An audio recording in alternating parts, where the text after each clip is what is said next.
you are listening to or watching What's the Tea? My name is Lydia. My name's Andy. And basically, we are two former support workers that catch up over a cuppa. And we say this every time. It's too hot for hot drinks, so we've got cold drinks. And my drinks. All the way over there, like always. Over there. Anyway. Somewhere.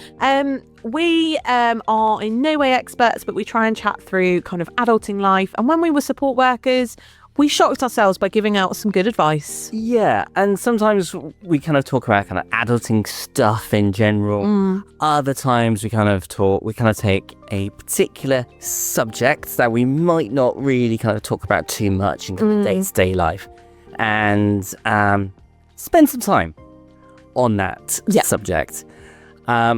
Lydia, what is going on today? What are we doing? So today it wouldn't be appropriate with the topic that we were discussing to kind of talk about gold stars, crack jokes, or even do weird news at the end, which is sad because I love weird news. But you'll understand when we dive deeper into the topic. But when I was thinking about the new season, like potential topic discussions, I thought it'd been a few seasons ago where we talked about violence against women and girls.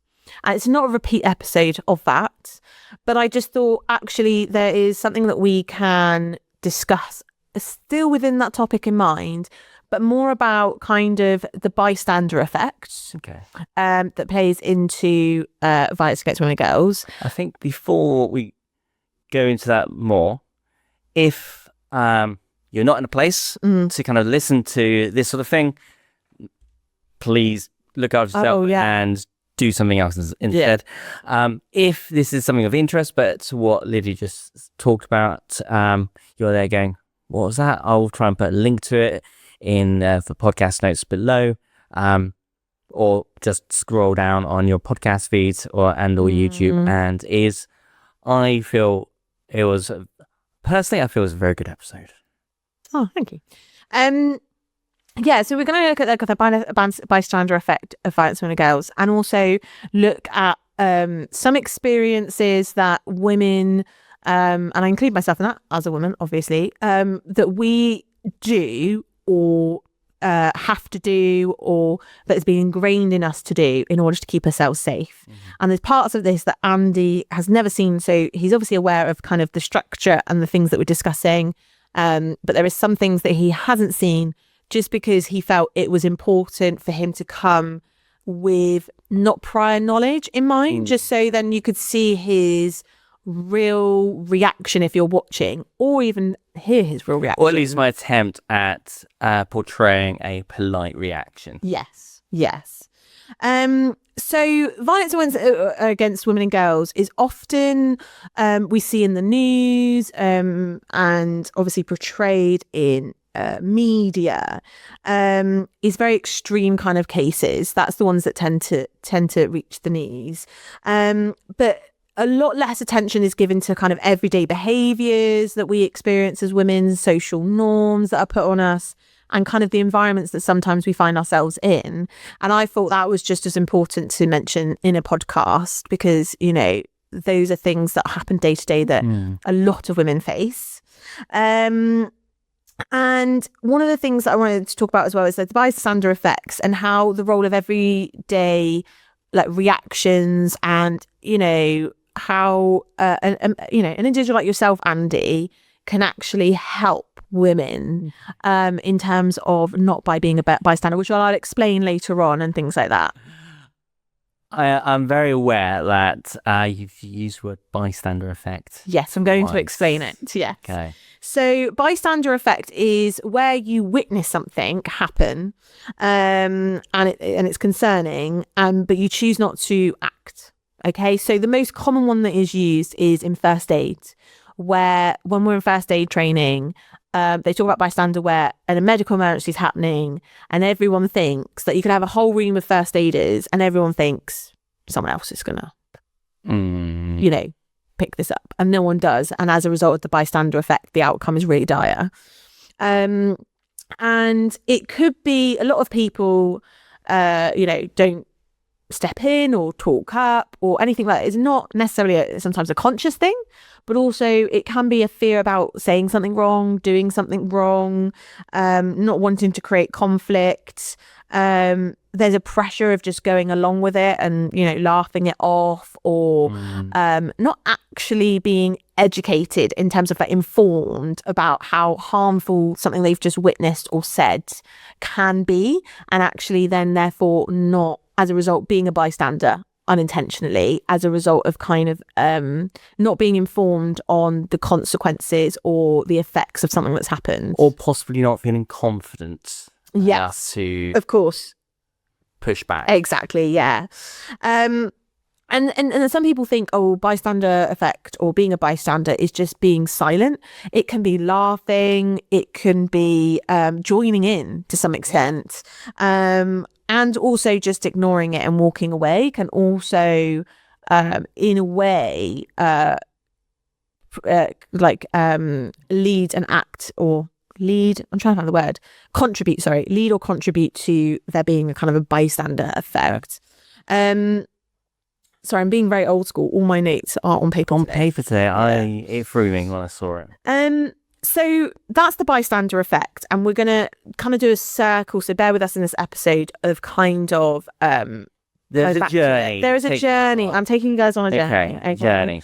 So I want to kind of let's look at kind of everyday harmful behaviours and kind of social responses with regards to this topic in mind of violence against women. So one of the things that a lot of women find themselves being in very uncomfortable situations with quite maybe derogatory comments or unhelpful comments that contribute to kind of putting women down, which can lead to or contribute to violence against women and girls, is sometimes being in these group chats with all different genders, people. So it could be a work group chat, it could be a friend group chat, and a lot of the time some messages do get missed. I hate group chats because you literally go away, and if there's 8 of you in a group, you've got about 100 messages to go through.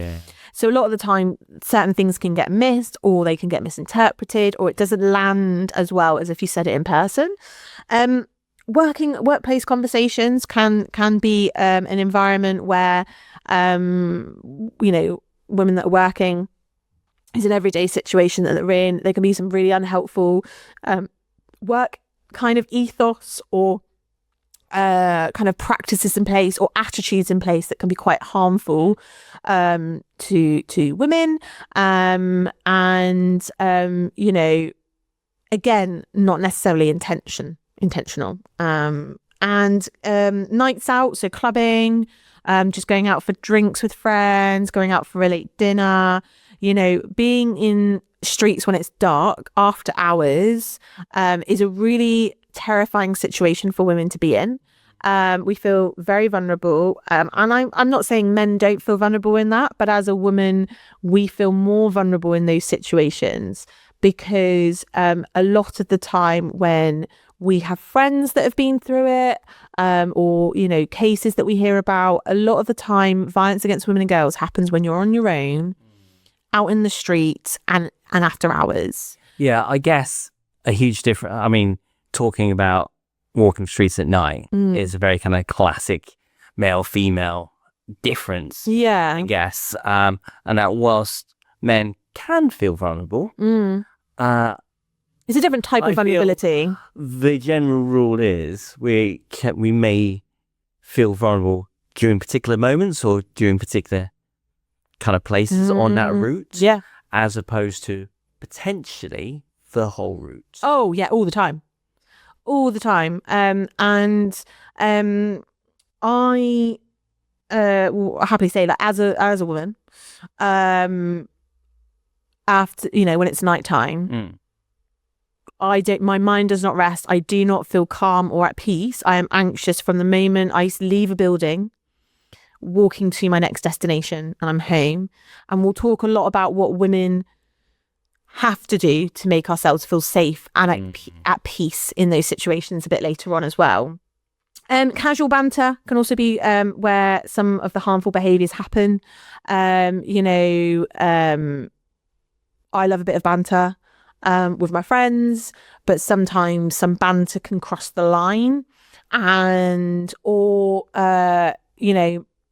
mates think it's hilarious to make this kind of comment, and actually it can be really harmful and feed into quite a lot of harmful views against women in particular. Okay. I think it can be the same for different types of demographics. It could be also harmful to race, gender, disability. It's just being careful of your casual banter. But in this specific topic, we're talking about women.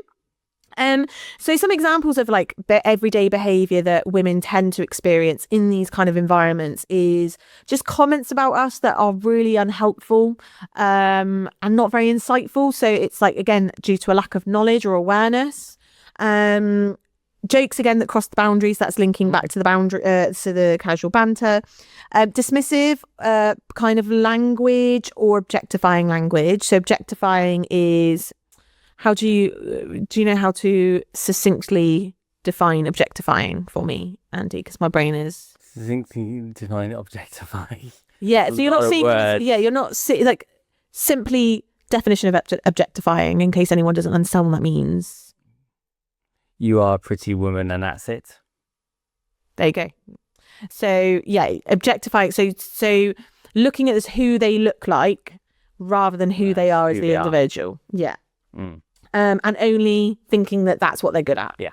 And behaviour, so how someone acts that can create incredible discomfort. And again, we can explore that in a little bit. And some of the things that I've witnessed, I've experienced, and my friends have experienced as women is, in response to this, is we might just laugh. It's not because we find it funny, it's just that we feel really awkward and we don't know how to respond. Is it a defense mechanism? Yeah, a safety mechanism as well. Is like, if we laugh and we don't challenge this, we're not going to enter a situation where we are going to potentially put ourselves in harm's or risk. Staying quiet to avoid awkwardness. Again, silence doesn't mean that we're allowing it, or that we think it's okay. It's just actually, again, if you're silent, you're hoping that the thing moves on, and by engaging it doesn't exactly. go on that I guess that is like letting it pass, because it feels easier. And these are all defense mechanisms that we do as women, and I think as time has gone on and a lot more awareness around kind of violence against women, with the Me Too movements and all of these things, I do believe that women are getting kind of braver and more confident in actually challenging some of these things that we encounter. And for some of us, that takes a little while to get there, but it doesn't mean that silence, laughing, or removing ourselves from a situation is just saying that that's okay. It's just a defense mechanism to minimize the risk. Yeah. So how other people might respond as well in this situation, in terms of bringing it back to the bystander effect. Do you like a little circle there? So, for example, you're in a room, someone makes a really, objectifying comment about another woman in the room. Okay. It's really offensive. It's not nice. By laughing with them, you're silently encouraging them. Okay. As a bystander. And when I'm talking about a bystander, I am talking typically of, a different gender. So not being the woman in question or the woman in the gender question that is, at the receiving end of this objectifying comment. So laughing along is like, encouraging it. So an example of like encouraging it is when someone makes a dad joke and you laugh at it, you're encouraging them to make more dad jokes because of the reaction that they've received, because they have seen a positive reaction to a comment that they've made. So they think it's okay. That's fair. Yeah. I would put out there that the awkward laugh of course, is also a thing. Yeah, but I think the awkward laugh can also be a defense mechanism. Yeah. Whatever. But but as the person that is not the victim, in the grand scheme of things, it's still encouraging them. I see the point there. Yeah. I'm not saying you're laughing at it because you find it funny, but laughing at it, whether it's in an awkward way or whether it's obvious that the laugh is an awkward laugh. It's still, you know, subconsciously a positive reaction to a comment. Yes. Which will encourage that person to do it again, or to up the ante to get an even bigger reaction, a bigger laugh. Again, being silent as a bystander, again, it gives that impression that it's an acceptable thing to do. Whether you think it's acceptable or not, it just gives that, you know, the person that is dishing whatever it is out, the harmful behaviour, is that it's acceptable to carry on and behave in that way. And then also kind of joining in is reinforcing it. It's being like, all my friends think the same because they're joining in. They've made another comment. They've made another comment. And what was you're part of it as a group. Yeah. So I wanted to make sure it was very clear, like in terms of a woman's response to it, to a bystander that is typically of a different gender to what's on the receiving end. Because for us as women, it's a defense mechanism, and you know, just because we're reacting that way doesn't mean that that's the message we're giving. Yes, laughing, we might actually say that it's okay, but actually what the reaction is doesn't match what the intention is. Whereas a bystander, actually, especially if you're of the same gender and it's of another, you know, male, because typically, which I've talked previously in episodes, violence against women and girls is predominantly portrayed by males. There's a lot of data, a lot of research that backs that up. Happy if people want to know more about that, you can drop us an email. I'm happy to send some useful links or statistics out that way. But so that is what I just wanted to compare the difference in terms of, you know, how we see it as a man that's being a bystander and what we're getting the message from, to how what the reason why we're responding. Yeah, there's a lot more. You're a lot safer as a man laughing. Yeah. Exactly. Yeah. And it comes from, I don't want to say the word privilege, but there's I think everyone has different privileges. Like, you know, as a male, there is a lot of privilege that comes with being a male in the terms of, in that I have the privilege of being able to awkwardly laugh. Yeah, exactly. And things like that. So there is a couple of campaigns and videos which we'll include in the show notes of some links. So there's been quite a few campaigns about this, and I use these videos when doing my courses with the young people when talking about this, is with regards to the bystander effect. And the really effective one that was done, it's quite an old one, it was called Have a Word, and it was led by the Mayor of London at the time. And what it is saying is actually harm often starts with words, not necessarily actions. And actually, language sets the tone of behaviour. Small comments are not always isolated. They build culture, and intervention can be simple and immediate, because delayed response to something, the impact of a delayed response. So if, for example, you see something happen with your mates, you then go back to them a week later and go, you know, that thing that you did last week? It wasn't okay. Still will have an impact, but the impact is a lot smaller than if you spoke up in that moment and just went, mate, that's not funny, cut it out. So the response does need to be immediate for it to be more effective, and have a bigger impact on the individual. And it's just, the video is just really interesting because it's basically a group of lads thinking they're having banter with a woman at night time, which is, you know, even more of a worse time to do it when they're feeling unsafe as it is. And there's a guy that's watching it, and then it pans to him talking to himself like, mate, what are you doing? And he's like, leave me alone. And it's basically like him talking to himself like, why aren't you saying stop? Enough is enough. Because actually, by doing that, you stop it. The woman feels safe. Yeah. But you also see the consequences of the delayed reaction in terms of the response, you know, how the woman feels in it as well, because you see her reaction to it. So it's a really great video to demonstrate the bystander effect and how, as people seeing harmful behaviours specifically towards women, how an immediate response can benefit it.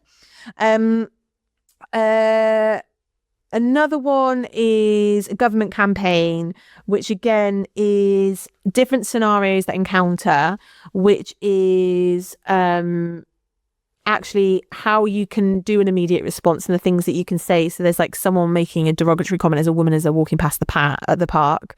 There's one that's encountering a dispute between a man and a woman that is potentially quite domesticated. And then there's one in a bar where they witness someone approaching a woman in a bar. So there's different scenarios and different responses. And again, it's a campaign by the government to say, if you see something, say something. Yeah. Because actually you're preventing harm, but also you're challenging bad behaviour that hopefully will change minds. So they're really good videos to watch if you want to see kind of more, you're a visual learner and you want to kind of see what I'm saying in kind of action. And it just feels simply like an encouragement to try and build a more positive society. Yeah. And I think also, like, you know, so for example, if you're in a group and someone says something or does something, makes a derogatory comment towards women, makes a terrible joke about women, or says something really concerning, by you speaking up, you're not necessarily changing that person's mindset. You could be changing a whole group's mindset. Yeah. But also you could actually be giving the confidence to someone else in your group to speak up if they're feeling uncomfortable and be like, you know, Bob here said something. So if Bob said, you know, I'm going to do it next time. Yeah. And it's changing that culture of being like, actually, let's talk up about it. Like, enough's enough. Like, this is not okay. And this contributes to more harmful behaviours, potentially dire consequences for women. Yeah. And you might say, well, you know, we talk about violence against women and girls and all these extreme cases in the news. Me telling someone not to crack a joke that's derogatory towards women, how is that going to help? And it is a comment that I have received. And it's like, you know, change starts by small acts and they lead to bigger change. So if you look at how change has happened in the world, whether it's to do with, you know, equal rights for race, women, it started with small acts. So, you know, from a woman, you know, refusing to get off the bus to, you know, a woman refusing to leave a man's area, you know, you might think, what did that do? But it started a movement, and they are big stories in our history that have led to bigger changes. Yes. And that's what we're saying as women, is those small changes that you're making can actually lead to a lot bigger changes in the environment and make it safer for us and hopefully reduce violence against women and girls. So I've talked a lot in terms of theory and different things like bystander, examples, campaigns. But what I thought was actually really important is actually giving you some real responses. Of a survey. So I distributed a survey out to the women in our organisation, asking various different questions, typically, more specifically around kind of what they experience on a day-to-day. And because some people may not have women in their life that openly talk about their experiences and not actually understand, okay, you talk about violence against women and girls and these everyday behaviours and the impact of these harmful comments, but what does that actually look What does that look like? What is the harm? So it was anonymous. So I don't know who. I know they work for us, but I did make sure it was anonymous because, you know, safety in being anonymous, you're more likely to share. And this is the part that Andy has not seen because I wanted his real kind of reaction to this. So me, when I saw it, nervous smile, awkward smile. Yeah, for me it wasn't a surprise. It wasn't a surprise. I was like, yeah, that makes sense. That's kind of my experience. That's all the experiences of women around me, and that's what kind of I've studied and seen. So now I'm here. I'm now quite nervous about what my face is going to say and how. Yeah. Okay. I know you very well, Andy, and I know that your face is going to be the right response. So don't worry. Right. So I can't remember how many women are in our organisation, but we had really high response to the survey, which I wasn't surprised about because of the topic. But so one of the questions that I asked them was, what safety behaviours do you do to make yourself feel safe? And these are the results. Okay. So 100% of the women that responded avoid walking alone at night. So if they need to get from A to B, and there's no one around, they will call someone up or they will make sure there's plans in place not to walk alone at night. 100% will avoid certain areas or routes.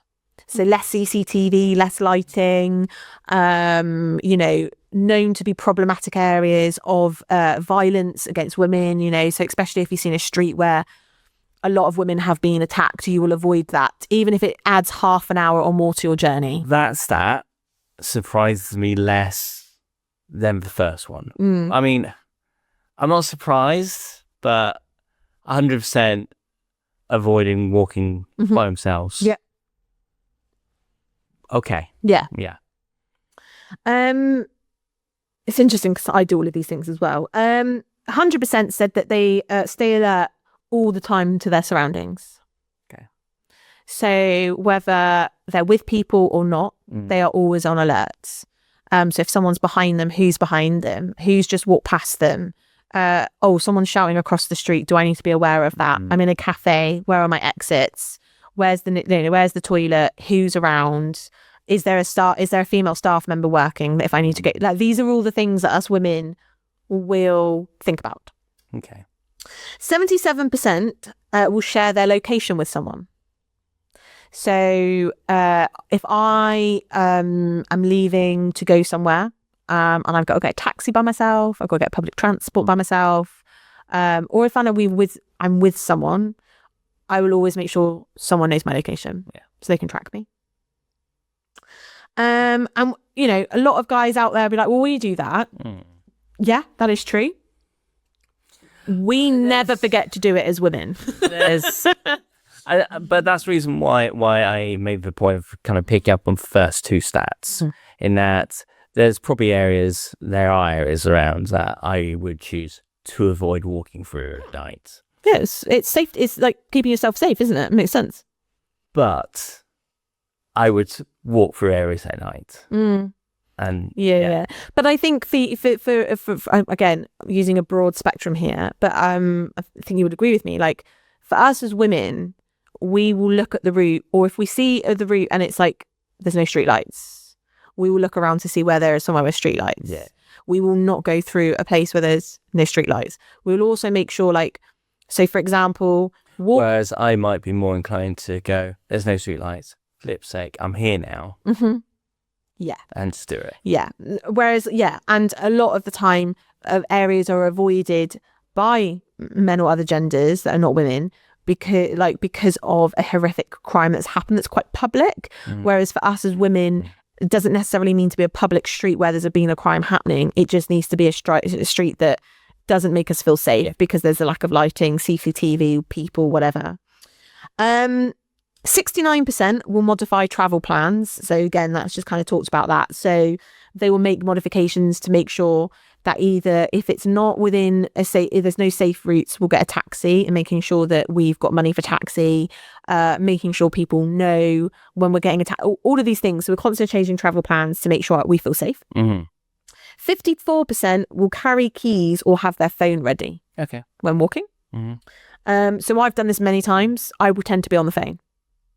So if I'm walking alone at nighttime because there's no choice, or even during the day, doesn't have to be at nighttime, and there's not many people around, there's a guy who's quite innocent walking behind me, I will pretend to be on the phone. So if they were to try anything to harm me, they would think there's someone on the receiving end that will be able to intervene in some way. Dress differently to avoid attention. 46%. So when dressing differently, so some people might deliberately wear baggy clothes or not wear a particular dress because it shows too much arm, too much legs, or not wear anything above the knee, because of we don't want to encourage bad behaviour. Not that we are, but that will go into that thing. And 46% pretend to be on the phone, like I said. Oh, okay. So, and that is every single example I gave. There is 40% or more have selected it. So in all, around 90% change their behaviour regularly from the survey. To make sure that we feel safe. Okay. Thoughts on that so far? None. None. Okay. None. So then I was really interested to look at what safety messages were we given growing up as women. Okay. Because where has this ingrained behaviour come from with all these things that we do to keep ourselves safe? Because, either someone's had to tell us, because it's not something that started. So, for example, I've become really passionate about this topic because I've studied it. Yeah. I've not now changed my behaviour because I'm more aware of what's going on in the real world. It's behaviour I've done since I was allowed to leave the house by myself, and it would be the same for most women. So you are basically the expert in the topic that I know. You still have these behaviours that I still do. You've had since forever. Yeah, and I won't. Yeah, I will not change them probably. So safety messages growing up. So I had some ones that were selected. So options, and there was another one, but 92% were told don't go alone at night. 92% of the respondents said the messages they were given growing up by people, whether it was teachers, parents, whoever, was don't go alone out at night. And when we say growing up, we're talking anywhere between 15 years to however long. Yeah. Pretty much. Haven't we come far as a society? Yeah. Oh, sorry. But do you know what? Like, if I was to have a kid now and they were a teenager and they were a woman, I'd be saying the same thing. Yeah. I'd be saying the same thing. So don't talk to strangers, especially men. 92%. 92% were told that. And I think don't talk to strangers. Everyone had that as a really young kids. That was a classic. Yeah, classic. But as women, we are told, why are you talking to strange men? Like, why are you talking to that person? You don't know them. They started a conversation, ignore them. Yeah. Are they on the street? Back in the day, it was really, really a classic thing as well. Again, I would still tell a female teen this. I know what you're going to...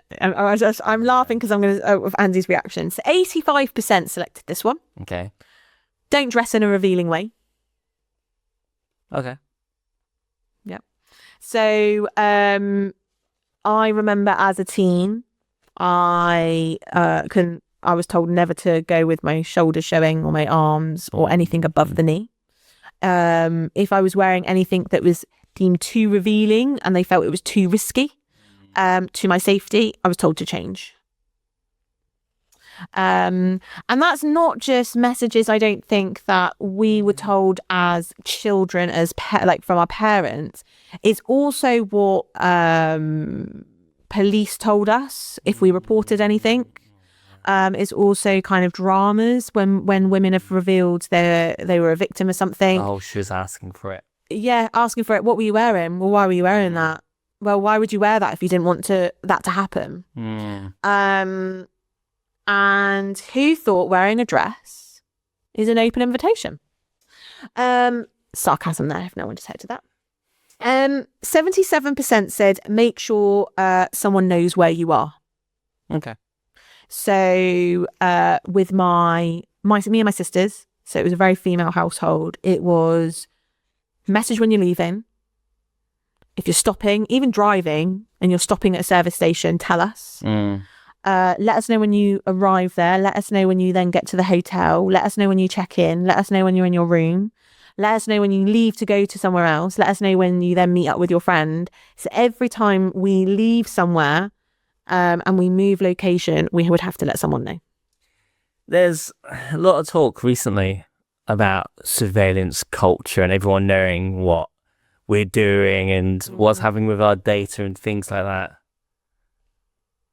As a woman, I'm happy. What's happening. As a woman, I'm happy that there is CCTV and surveillance. Yeah. I'm actually so there's a lot of people that hate it. You've been living this. Oh yeah, we've been 100%. But as a woman, I can't speak for all women, but as a woman myself, when people are like, oh, we don't like being surveilled, we don't like the fact there's loads of CCTV or people can track my location.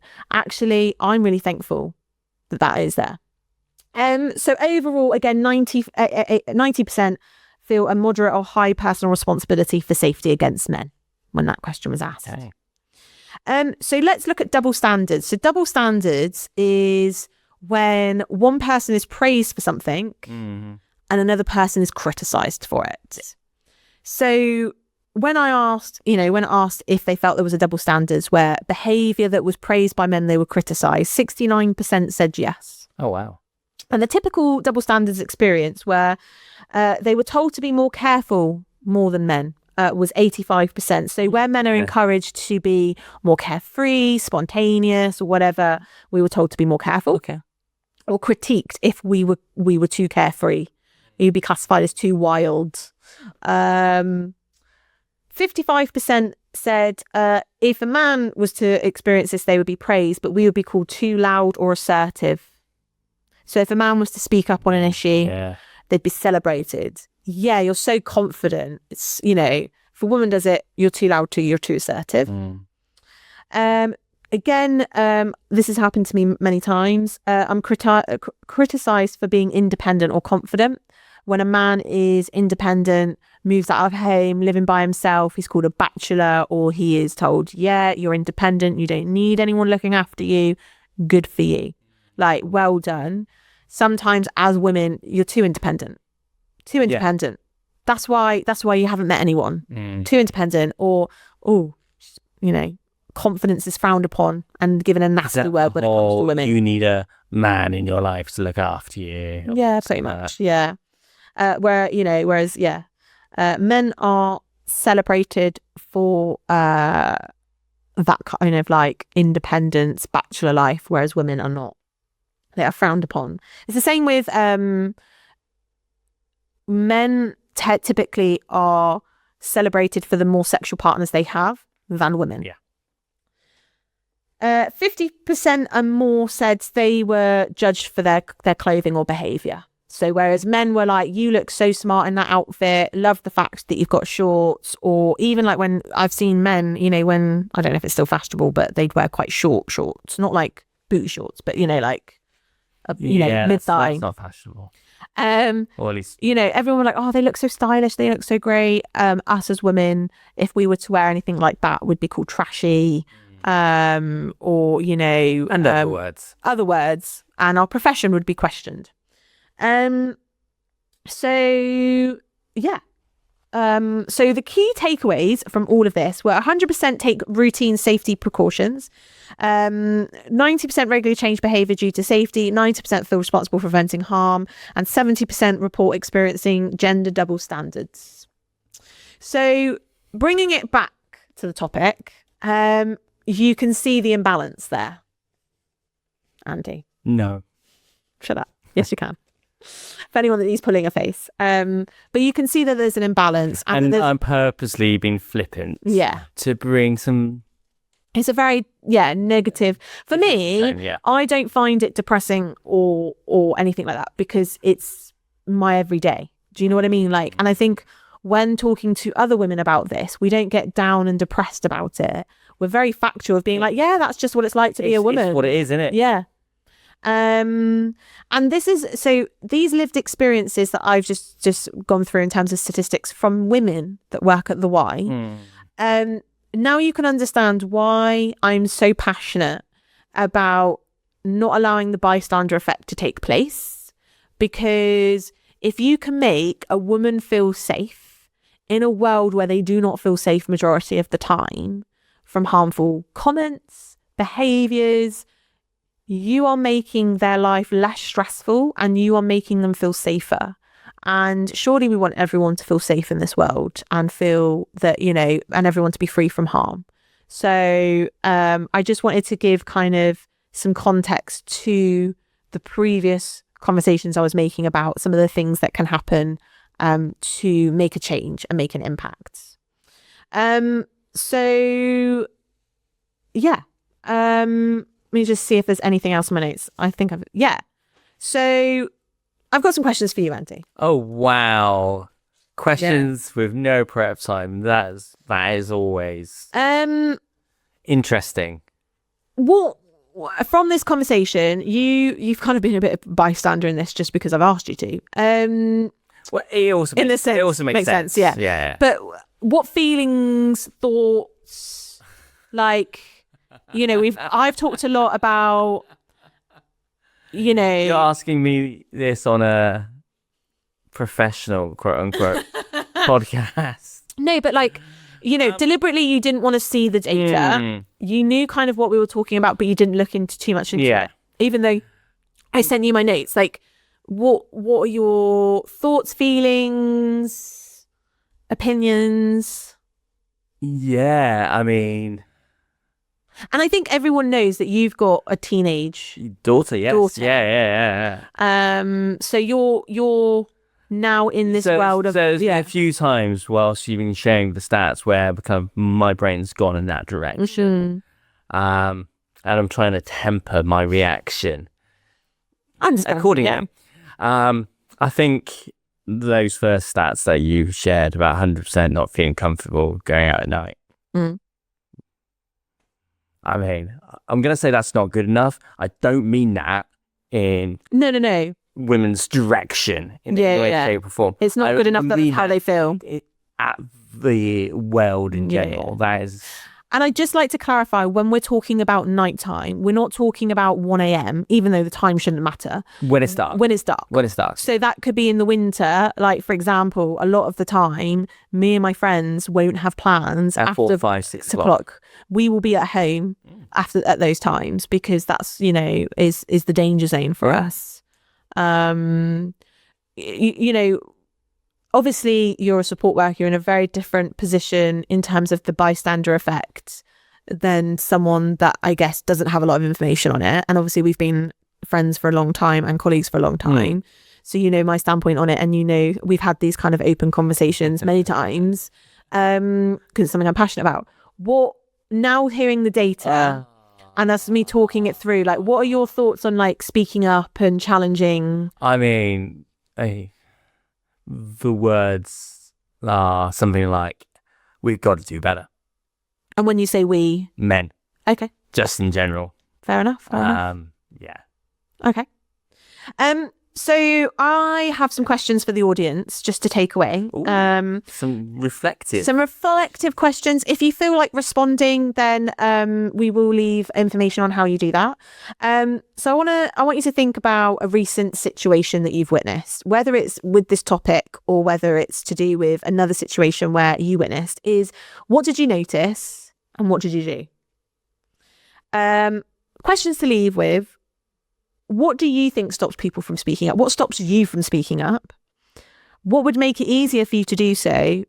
And what responsibility do we all hold in shaping environments for everyone? And my closing line is women do a significant amount to stay safe. But real change happens when people go from noticing harmful behaviour to actually challenging it. And really, should the responsibility be on women to keep themselves safe? And actually, shouldn't it be the responsibility of everyone to keep women safe? And on that note, yes. Thank you for watching and or listening to What's for Tea. Please find us on your favourite podcast provider and or the YMCA Exeter YouTube channel. Until next time, take care. Thanks, guys.